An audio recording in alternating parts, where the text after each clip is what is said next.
سب سے پہلے یہ تقریر کا کہوں کہ کبھی بھی یہاں کے علاقے مسعود وزیر قبائلی علاقے کے لوگ کبھی اپنے آپ کو یہ نہ کہیں ہم غیر سیاسی ہیں، کیونکہ آپ شروع سے ہی سیاسی ہیں سب، کیونکہ جو جرگہ کا سسٹم ہے وہ آپ سب کو سیاسی کر دیتا ہے۔ ایک جمہوری آپ کا رواج ہے، آپ بیٹھتے ہیں سارے مل کے مشاورت کے بعد فیصلے کرتے ہیں۔ یہ بڑا ایک پرانا ایک سسٹم چلا آ رہا ہے جو اس سارے علاقے کو اپنی آزادی کے لیے لڑنے پہ مجبور کر دیتا ہے، کیونکہ آزاد لوگ صرف اپنے آزاد فیصلے کرتے ہیں۔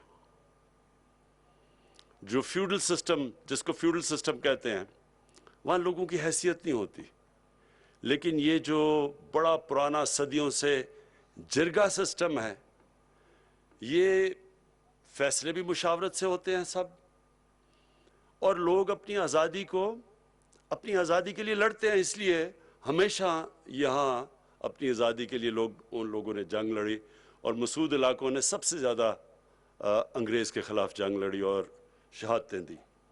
اور دوسری یہ بھی ہم سب کو علم ہے کہ کشمیر میں جب ظلم ہو رہا تھا تو یہاں سے لوگ گئے اور انہوں نے جو ٹھیک کہا، ابھی ملک صاحب نے صحیح کہا کہ یہاں سے لوگ گئے اور انہوں نے جان کی قربانیاں دی۔ اب سب سے پہلے تو میں اس چیز کا اعتراف کرتا ہوں کہ یہ جو آپ کے علاقے ہیں وہ سارے پاکستان سے پیچھے رہ چکے ہیں۔ صرف اگر کوئی پاکستان کا حصہ اتنا پیچھے رہ گیا جتنا ہمارے قبائلی علاقے کے لوگ رہ گئے ہیں، وہ بلوچستان کے علاقے ہیں، وہاں بھی لوگ پیچھے رہ گئے۔ اور جو انویسٹمنٹ کی ضرورت ہے، یعنی جس پیسے کی ضرورت ہے، آپ نے کہا نا 50 کروڑ سے 1 ارب تک، اس سے بہت زیادہ پیسے کی ضرورت ہے۔ یہاں علاقہ بڑا ہے، مسائل بہت ہیں، تعلیم کا مسائل ہیں، ہسپتال آپ کے بنانے، ابھی ایک ہسپتال یہ 2016 سے تھا، ابھی جا کے اس کو فنکشن کیا، کیونکہ بڑا مشکل تھا گورنمنٹ کے لیے ہسپتال چلانا یہاں۔ پھر اتنے بڑے بڑے علاقے ہیں، یہاں سڑکیں بنانا، پورا علاقے کو کور کرنا، وہ بھی بہت بڑا خرچہ ہے۔ شہروں میں مثلاً پشاور اور اس سارے پشاور ویلی کے اندر تو چھوٹے چھوٹے فاصلے ہیں، سڑک بنانا آسان ہے، یہاں آپ کے فاصلے بڑے بڑے ہیں۔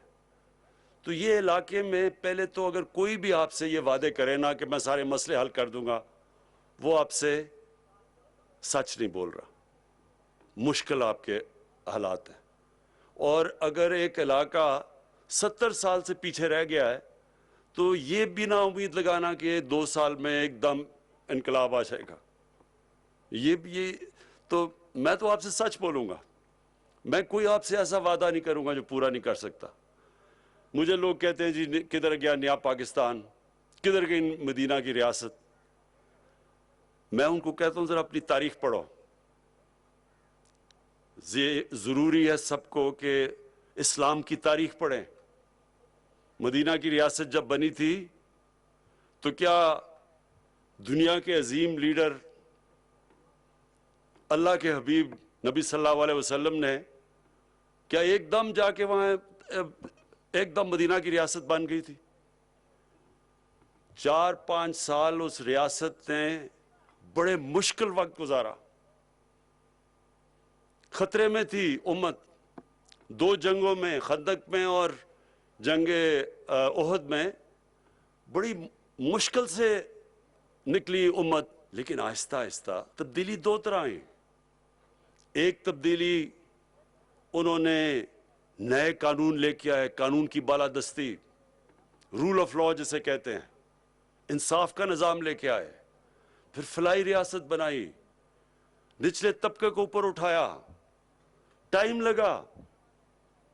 ایک انہوں نے جو دنیا جس طرف جا رہی تھی بادشاہت کے اندر، انہوں نے رخ موڑ دیا، ایک نیا نظام لے کے آئے جس کو آج بھی مدینہ کی ریاست کے جو اصول ہے وہ ماڈرن سٹیٹ ہے۔ آج بھی وہ سارے جو دنیا کی ریاست جو ان اصولوں پہ چلنے کی تھوڑا سا بھی چلتی ہے وہ اوپر آ جاتی ہے۔ انہوں نے ہمیشہ کے لیے ہمیں بتا دیا کہ اگر ایک ریاست نے اوپر جانا ہے تو ان اصولوں کے اوپر چلے گی تو اوپر جائے گی. تو وہ ایک دم تو نہیں ہوا. وہ اصول انہوں نے بنائے, اس کے اوپر ریاست نے چلنے کی کوشش کی, مشکلات آئیں, اور پھر دیکھتے دیکھتے دنیا کی تاریخ کا سب سے بڑا انقلاب آیا. تو آپ کے سامنے وہ جدوجہد تو ہو رہی ہے پاکستان میں. آج وہ پاکستان میں وہ جو انقلاب ہے اس کی شروعات تو ہو چکی ہیں. اور اگر آپ نے دیکھنا ہے کہ کیسے شروع ہوئی, تو یہ سارے چوروں کا ٹولہ جو اکٹھا ہو کے ہر دوسرے دن سڑکوں پہ آ جاتا ہے, ان کی جب آپ شکلیں دیکھیں گے اور جب آپ دیکھیں گے سب اکٹھے ہو گئے ہیں, تو آپ کو سب کو مطمئن ہونا چاہیے کہ انقلاب آنا شروع ہو گیا پاکستان میں. جب ایک معاشرے کے سارے بڑے بڑے ڈاکو جو 35 سال سے اس ملک کو لوٹ رہے تھے, وہ جب سب اکٹھے ہو جاتے ہیں اور پھر ایک حکومت کہتی ہے میں نے ان کو NRO نہیں دینا, جتنی مرضی بلیک میل کریں. جنرل مشرف, فوج اس کے نیچے, آرمی چیف, ملک کا پریزیڈنٹ, امریکہ اس کے ساتھ, ججز اس کے نیچے, نیب اس کے نیچے, اس نے انہی ڈاکوؤں کے سامنے 2 دفعہ NRO دیا. نہیں برداشت کر سکا, پریشر نہیں برداشت کر سکا وہ بھی. تو جو اصل تو تبدیلی یہ اس طرح آتی ہے جب ایک ریاست کھڑی ہو جاتی ہے اور کہتی ہے قانون کے اوپر کوئی نہیں. جو نبی صلی اللہ علیہ وسلم نے کہا کہ میری اگر بیٹی بھی جرم کرے گی تو اس کو سزا ملے گی, کوئی قانون کے اوپر نہیں ہے. تو یہ جو سارے چوروں کا ٹولہ ہے یہ کیا کہہ رہے ہیں کہ باقی چوروں کو پکڑ کے جیلوں میں ڈالو, لیکن ہم جتنی مرضی چوری کریں ہمیں NRO دے دو. یہ گیم چل رہی ہے. تو یہ جو شروع ہے یہ قانون کی بالادستی کی جنگ, اس میں انشاءاللہ جیسے ہم جیتیں گے اس میں اٹھتی ہے قومیں تو ایسے بنتی ہیں. اگر قوم کا سارا پیسہ چوری کر کے باہر لے جائے کوئی, سارے بڑے بڑے چور بڑے بڑے محلات باہر بنا لیں, سب کے بیٹے 12 اربوں روپے کے محلوں میں رہ رہے ہیں, وہ اسحاق ڈار کے بیٹے, نواز شریف کے بیٹے, وہ شہباز شریف, سارے اربوں پتی بن گئے. کس کے پیسے پہ؟ آپ کے پیسے پہ. اب یا وہ پیسہ آپ پہ لگ سکتا ہے اور یا وہ بڑے بڑے محلات باہر خریدنے میں لگ سکتا ہے. اور پھر بلیک میل کر رہے ہیں کہ نہیں جی ہمیں نہیں ہاتھ لگاؤ, باقی چوروں کو پکڑو, ہمیں نہ ہاتھ لگاؤ. تو میں یہ کہنے کی کوشش کر رہا ہوں کہ مشرف جو اتنی طاقت میں تھا وہ ان کے سامنے گھٹنے ٹیک گیا. تو پہلے تو یہ بہت ضروری آپ کے لیے سمجھنا, کیوں ہمارے ملک کے پاس پیسہ نہیں ہے؟ پیسہ اکٹھا کیسے ہو؟ جب آپ کا پیسہ چوری ہو کے باہر چلا جائے گا تو کدھر سے پیسہ آئے گا کہ ہم ان سارے علاقوں پہ خرچ کریں؟ کیوں چھوٹا سا طبقہ امیر ہو گیا, باقی لوگوں کے پاس ہمارے سے سارے ملک آگے, بنگلہ دیش ہمارے سے آگے نکل گیا. ایسٹ پاکستان اور ویسٹ پاکستان میں زمین آسمان کا فرق ہوتا تھا. کوئی سوچ بھی نہیں سکتا تھا کہ ایسٹ پاکستان ویسٹ پاکستان سے زیادہ خوشحال ہو جائے گا.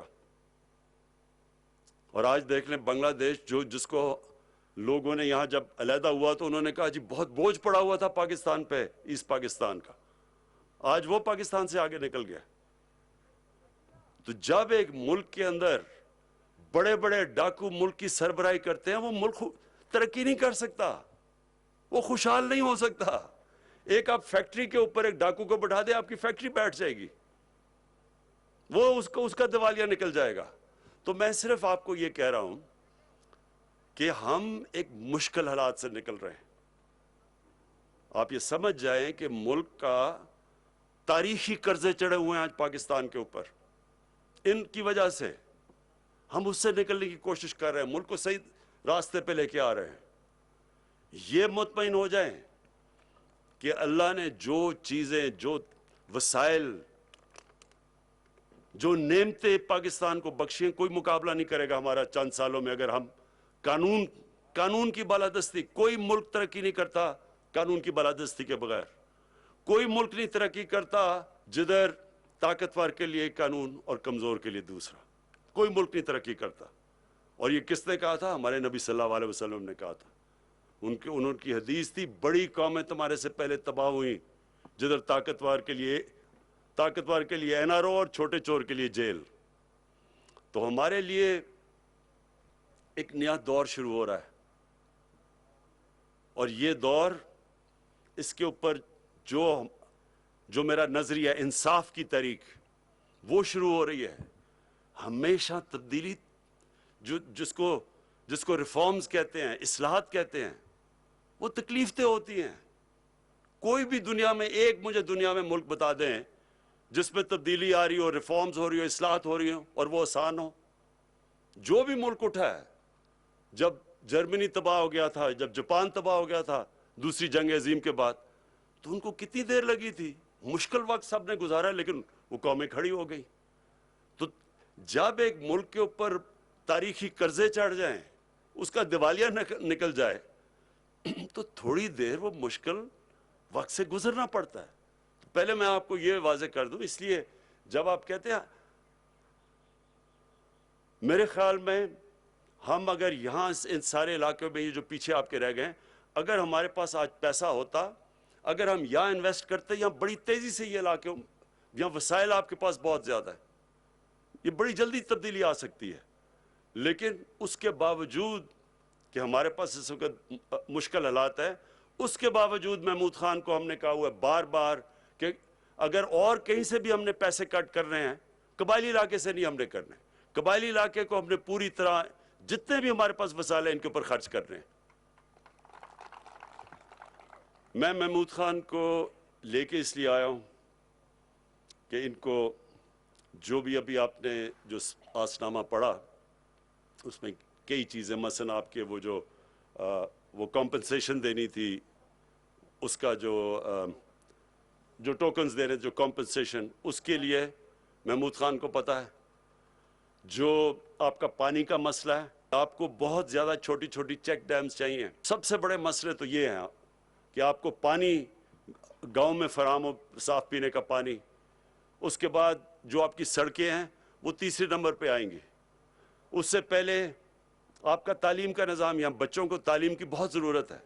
پھر ہمارا جو احساس پروگرام ہے، جو سب یہاں جو غربت کے نیچے لوگ ہیں، جو 70% آپ کے لوگ ہیں، وہ میں ڈاکٹر ثانیہ کو خاص لے کے آیا ہوں کہ احساس پروگرام میں نیچے تک سٹائپنڈز دیں، غریب گھرانوں کو قرضے دیں.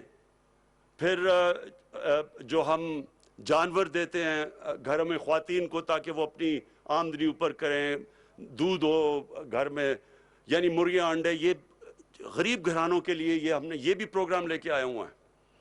اور جو کامیاب جوان جو آج ہم نے بڑے بڑے قرضے دیے ہیں، اس کے اندر وہ بھی یہ ساؤتھ وزیرستان میں سب سے زیادہ ہم دیں گے، کیونکہ یہاں آپ کا یوتھ سب سے زیادہ ہے اور بے روزگاری سب سے زیادہ ہے. تو ان کے لیے بھی آج جو پروگرام ہم نے لانچ کیا. اور پھر ایک اور فیصلہ کیا ہے ایجوکیشن سٹی کا. زمین بھی آ گئی ہے اور یہ پختونخوا کی گورنمنٹ اب 5000 کنال کے اوپر پوری ایجوکیشن سٹی بنانے لگی ہے. یہاں سارے علاقے کے لوگوں کے لیے اب ہم وہ ہیلتھ انشورنس دے رہے ہیں، ہیلتھ کارڈ آپ کے لیے، ہر خاندان کے لیے، کہ کسی بھی ہسپتال میں جا کے 7 لاکھ روپے تک آپ کا مفت علاج ہو سکتا ہے. کوشش ہماری یہ ہے کہ جتنے بھی آپ کے بنیادی مسئلے ہیں وہ ہم حل کریں. جو آپ نے ابھی بات کی ڈسٹرکٹ کی، وہ تو میں جانتا ہوں کہ زمین کے لیے یہاں آپ کی کتنا پیار ہے اپنی زمین کے ساتھ، اور اس لیے میں نے محمود خان کو کہا کہ آپ کے ساتھ بیٹھ کے مشاورت کرے. کوئی فیصلہ آپ کی مشاورت کے بغیر نہیں ہوگا. جو بھی فیصلہ ہوگا، جب تک آپ مطمئن نہیں ہوں گے وہ ہم فیصلہ نہیں کریں گے. تو یہ اس کے اوپر بھی آپ مطمئن ہو جائیں. واضح کر دیتا ہوں کہ ہماری اس وقت پرائیورٹی ہے، ہم نے وزیرستان خاص طور پہ جدھر سب سے زیادہ تباہی ہوئی جنگ کی وجہ سے، اس لیے وزیرستان کو ہم نے سب سے زیادہ آگے رکھنا ہے، اور پھر باقی سارے قبائلی علاقہ اور بلوچستان، اور خاص طور پہ جنوبی بلوچستان جو کہ پیچھے رہ گیا، اس کے اوپر میری حکومت کی سب سے زیادہ توجہ ہے. اور انشاءاللہ آپ کو یہ نظر آنا شروع ہوگا کہ جو اب ہم آپ کے لیے کام کر رہے ہیں، آپ کو نظر آئے گا کہ نیا وزیرستان بننے جا رہا ہے. شکریہ.